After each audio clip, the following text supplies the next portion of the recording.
Meus amigos do Lar dos Humildes, um abraço fraterno. Meu nome é Cláudio Simões. Estamos aqui juntos novamente para refletirmos, conversarmos a respeito dos ensinamentos do Mestre Jesus, sobre a ótica do Espiritismo, sobre a visão do Espiritismo. E quem sabe, depois de tanto falarmos a respeito, conversarmos, estudarmos, consigamos colocar em prática, pelo menos parcialmente, por enquanto, os ensinamentos do Mestre Jesus.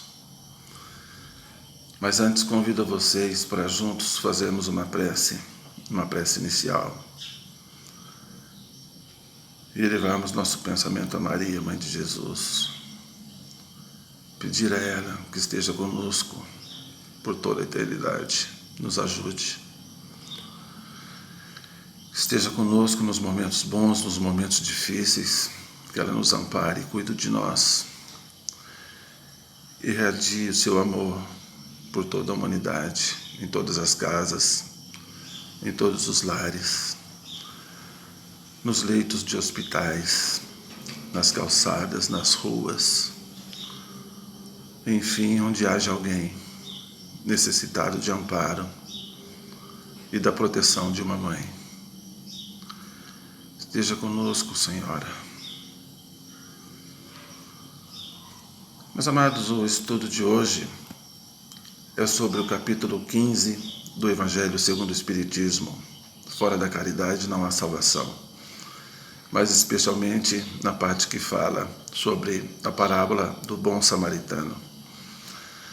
Jesus nos ensinou e nos ensina até hoje, através de parábolas, porque se ele dissesse claramente as coisas que pensava, o seu conhecimento, muito de nós na época e ainda hoje não temos como receber tal significado, tal importância de palavras, tanto sentimento de amor, de bondade. Nós não compreenderíamos. Então muitas vezes ele conversava com as pessoas de uma maneira simples, que tanto aquele mais humilde como os doutores da lei poderiam entender o significado da sua mensagem. E sendo assim, uma vez ele caminhava com seus apóstolos e utilizando de sua presciência, pois sabia o que lhe aguardava, pois era chegada as festividades da Páscoa. Ele comentou com os apóstolos o seu desejo, sua intenção de se dirigir para Jerusalém. O que causou uma certa preocupação, uma certa estranheza por parte dos apóstolos, porque eles sabiam que Jesus não seria bem-vindo em Jerusalém e correria perigo até mesmo. Mas assim foi feito, para lá se dirigiram. Como era de costume, por onde Jesus passava, ele reunia multidões. As pessoas lhe procuravam para curar suas dores da alma, para curar suas dores físicas, para receber ensinamentos. Jesus abraçava os órfãos, as viúvas, os aleijados, os leprosos, os desamparados de toda sorte, aqueles que a sociedade isolava, distanciava. Jesus abraçava. E isso foi feito várias vezes, até que uma vez, um daqueles que se intitulava como estudiosos da lei, se aproximou de Jesus diante da multidão, lhe fez uma pergunta com a intenção de colocar Jesus em contradição, ou ver Jesus numa situação em que ele não conseguiria achar uma resposta. O estudioso da lei fez uma pergunta ao mestre: Rabi, o que devo fazer para herdar a vida eterna? Jesus, sabendo das intenções daquele que fez a pergunta, respondeu: o que está escrito na lei?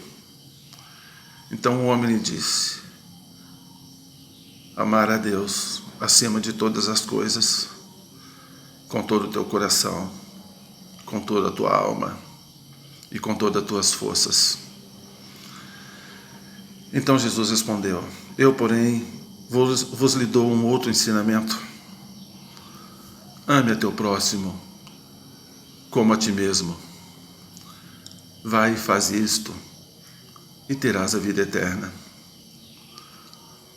O homem, ainda não se dando por contente, continuou perguntando: mas, Rabi, quem é meu próximo? Agora se faz necessário abrir um parênteses, meus amados, para refletirmos na seguinte situação. 700 anos antes do nascimento de Jesus, as 12 tribos de Israel se separaram, sendo que 2 delas se estabeleceram ao sul da região que hoje conhecemos como Israel, e as outras 10 mais ao norte. Das que se estabeleceram ao sul, a que tinha um maior número de pessoas era a tribo de Judá. Daí que surgiu o nome judeus. Entre aquelas que se estabeleceram mais ao norte, a que tinha uma maior influência era a dos samaritanos. E eles eram rivais. Eles não se davam bem, eles eram praticamente inimigos. Inimigos de uma grandeza tal como se fosse mais ou menos hoje os palestinos e os israelenses. Eles tinham ódio um do outro, ao ponto de que os samaritanos construíram até mesmo um templo na sua cidade, em Samaria, para não precisar se deslocar até Jerusalém para fazer as suas referências, as suas homenagens a Deus, porque no entendimento deles, Deus habitava em um lugar físico. Então eles construíram templos para homenagear, para reverenciar a Deus. E sendo assim, eles não se suportavam. E da parte dos judeus para com os samaritanos também era recíproco, da mesma forma. Eles tinham uma verdadeira raiva, um ódio inexplicável um do outro. E sendo assim, eles consideravam sendo irmãos somente aqueles que eram da sua família, aqueles que eram do seu clã, aqueles que tinham o mesmo posicionamento, o mesmo pensamento, a mesma crença com relação a Deus, a mesma maneira de adorar a Deus. Sendo que se eles estivessem numa mesa e um romano se aproximassem, eles se levantavam da mesa e iam embora. Se um estrangeiro se aproximasse, acontecia a mesma coisa. Se alguém que não comungasse da mesma fé, da mesma maneira de conduzir a vida, era recriminado. E assim eles se tratavam costumeiramente. Então eles não consideravam como sendo irmãos alguém que estivesse fora do entendimento do ambiente deles. Isso era recíproco, tanto os samaritanos quanto os judeus pensavam dessa maneira. E sabendo dessa maneira de pensar deles todos, Jesus lhe deu um ensinamento através de uma parábola. O mestre disse: certa vez por um vale caminhava um homem, carregando muitas posses, até mesmo alguma riqueza. E ele foi assaltado. Bateram nele, lhe espancaram, levaram todas as suas riquezas, e ele ficou caído no chão. Um tempo depois, passou um sacerdote, olhou aquele homem no chão e falou: não posso fazer nada por ele, não tenho como lhe ajudar. Desviou o seu caminho e seguiu adiante.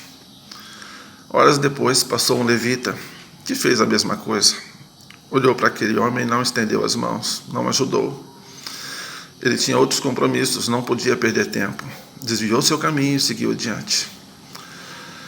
Um pouco depois, passou um samaritano, que desceu do seu jaguinho, pegou óleo, azeite e vinho e passou nas feridas daquele homem que estava caído no caminho.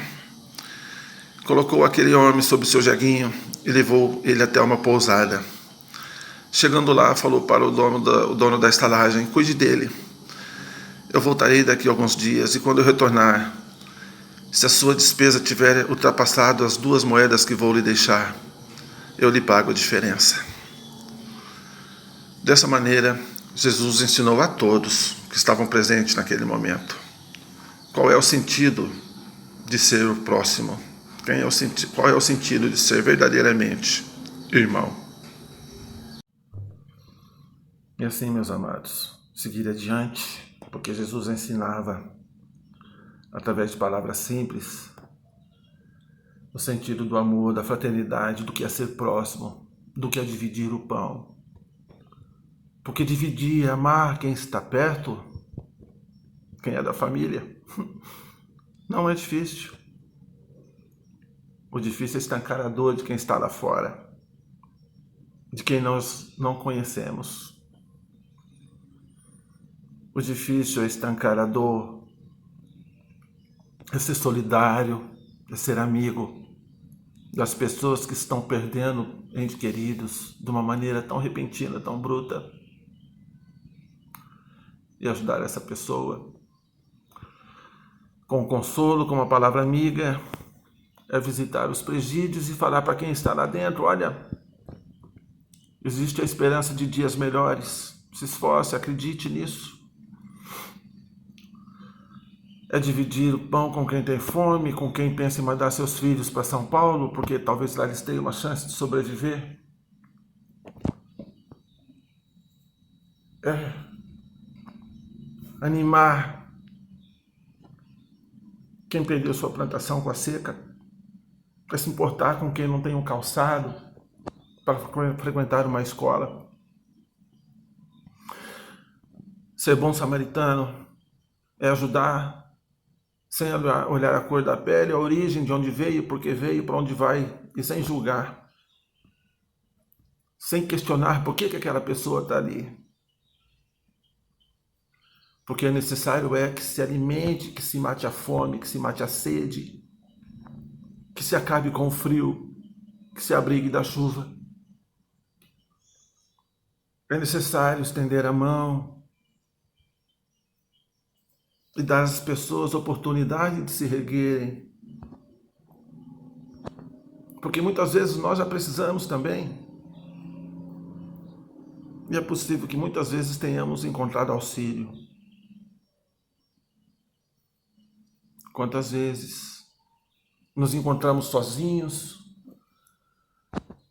achando que não tem um sentido de tudo existir, que não tem por que continuar. Mas daí você escuta uma voz amiga que fala: ei, tira esse pensamento da cabeça. Não é por aí não. Sacode a poeira. Reage, meu querido. Se não for por você, se você não tiver força ainda para reagir, se você está no caminho caído, com suas feridas expostas e não consegue reagir, se você não crê que pode melhorar, pelo menos utilize a força que lhe resta em benefício do outro. Porque a força que lhe resta pode ser tudo na sobrevivência do outro. Por mais que estejamos em um momento difícil, olhemos para quem está caído no caminho e dirijamos a essa pessoa um sentimento de fraternidade, de superação. Digamos aos jovens: nosso mundo é bonito, nossa natureza é farta, nosso país é tão bonito. Não podemos dispensar a oportunidade que estamos tendo. As dores são muitas, mas é aprendizado. E um dia essa dor vai passar. E com certeza vamos receber auxílio. Mas também podemos ajudar. Como nos encontramos? Em que situação nos vemos hoje? Estamos caídos? Desviamos do caminho de alguém constantemente? Ajudamos? Acho que já passamos por todas essas fases, por todos esses momentos. E ainda vamos passar por mais alguns. A questão é de como vamos passar pelas tribulações. Como vamos atravessar os maus momentos, os momentos difíceis, com resignação, com força, mesmo que não suportando a dor, mas pedindo a Deus para que Ele nos ajude e tenhamos essa força. Enxugando nossos olhos, enxugando as lágrimas de quem está na nossa frente. E se essas lágrimas caírem, que seja louvando a Deus, que seja agradecendo a Jesus. Corramos muito, gritando glória a Deus. Gritando glória a Deus. E se algum dia não pudermos correr, caminhemos gritando glória a Deus. Se por algum motivo não pudermos correr, não pudermos andar, vamos rastejar, gritando glória a Deus. E se por algum motivo não pudermos correr, não pudermos andar, não pudermos rastejar, deitados no chão, gritemos glória a Deus. E se ainda assim não pudermos correr, não pudermos andar, não pudermos rastejar, não pudermos falar, não pudermos gritar glória a Deus, com as lágrimas que escorrerem pelo nosso rosto, pela nossa face, quando elas caírem no chão, na areia, escrevamos com elas palavras: glória a Deus. Obrigado, Jesus. Obrigado por ter me sustentado por todas as minhas existências. E olhamos do lado, para ver se pudermos arrastar junto conosco quem está no momento de tribulação, dando um ombro para que essa pessoa se sinta confortada, amparando, ouvindo, dizendo: chore, estou contigo. Estou com você. Vou te levar para uma estalagem. Vou pedir porque o dono da pousada cuide de você. E mesmo depois, quando eu voltar, sanearei seus débitos. Isso é ser irmão. Isso é amar o próximo. Não interessa de onde veio esse próximo, por que está no caminho caído, qual a cor da sua pele, qual a religião que professa. Fazer isso, porque é o que Jesus fez por nós, sem nos julgar. Nos deu exemplos de amor, de fraternidade, de paz. Curou nossas dores. Nos ensinou o que é amar.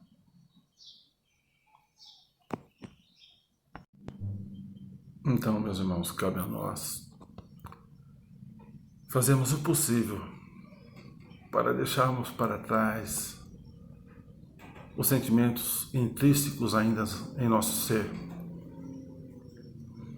De pensarmos que a existência se limita somente através dessa encarnação, desse período,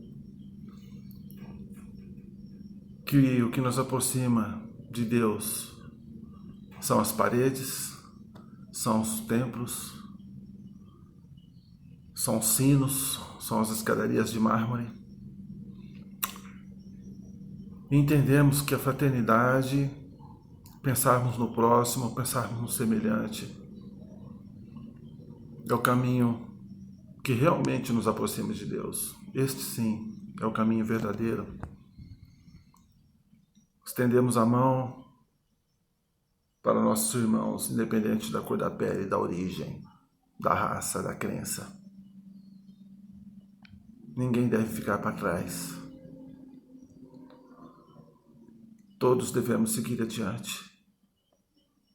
na estrada bonita e florida e perfumada que nos aproxima de Deus. Sermos bons samaritanos é importante, porque muitas vezes fomos socorridos também. A espiritualidade, amigos, está aí a toda prova, nos ajudando a todo momento.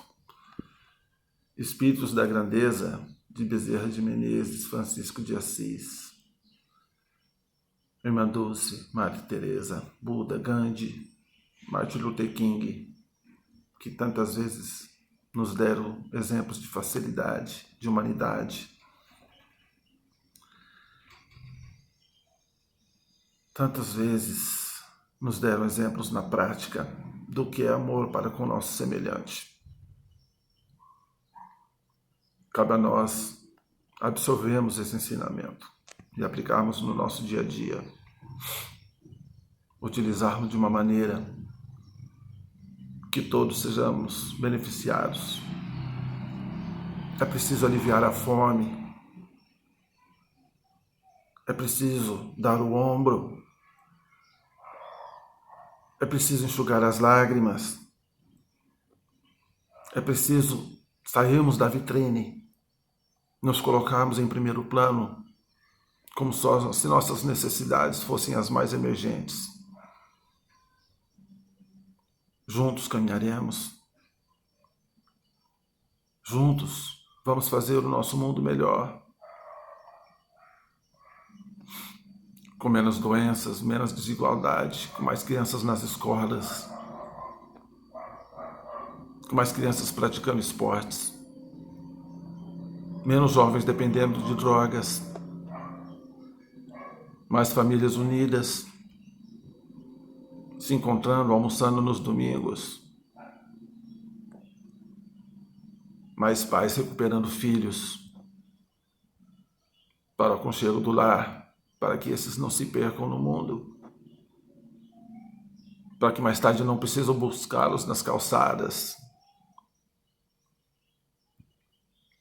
É preciso abraçar, é preciso ouvir, é preciso falar para o outro: você não está sozinho, não desista.